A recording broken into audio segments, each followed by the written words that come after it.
გამარჯობა. დღეს ჩვენ განვიხილავთ კლუდოს. კლუდო ითამაშება 2-დან 6 თამაშში, რეკომენდირებული გასაკირვა პლუსი და გრძელდება დაახლოებით 40 წუთი.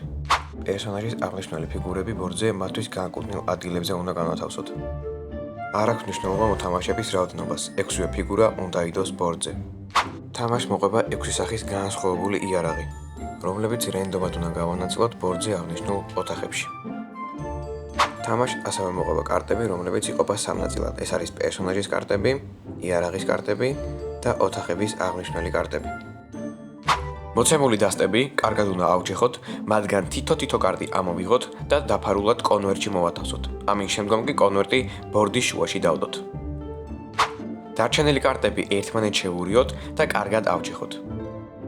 ამის შემდეგ კი მოთამაშეების რაოდენობის მიხედვით თანაბრად გავინაწილოთ. ორი მოთამაშის შემთხვევაში რენდომად 4 ამორჩეული კარტი რენდომ 4 ოთახში უნდა განვალაგოთ. ის კარტები, რაც ჩვენ მოგვივიდა, ფიზიკურად ვერ იდება კონვერტში. შესაბამისად, შეგვიძლია რომ ბლოკნოტში ეს ყველაფერი ჩავინიშნოთ. ბორდზე გადაადგილება კამათელზე ამოსული რიცხვის მიხედვით არის შესაძლებელი. თუ კამათელზე ეს ნიშანი ამოვიდა, ნიშნავს, რომ მისი შესაბამისი დასტიდან ზედა კარტი უნდა ავიღოთ და მასზე მითითებული დავალება შევასრულოთ. ოთახებში შესვლა მითითებული კარებებიდან არის შესაძლებელი. ოთახში შესულებს თუ დაგხვდება კარტი, მას ფარულად ვნახავთ და უკან დავაბრუნებთ. ოთახში შესვლის შემდგომ უნდა გავაკეთოთ ჩვენი ვარაუდი. პირველ რიგში უნდა ავირჩიოთ ვინ მოკლა, რა იარაღით და რომელ ოთახში. შეზღუდვა ის არის, რომ რომელ ოთახში ვიმყოფებით, მხოლოდ ის ოთახი უნდა დავასახელოთ. სხვა ოთახებზე ვარაუდის თქმა არ შეგვიძლია.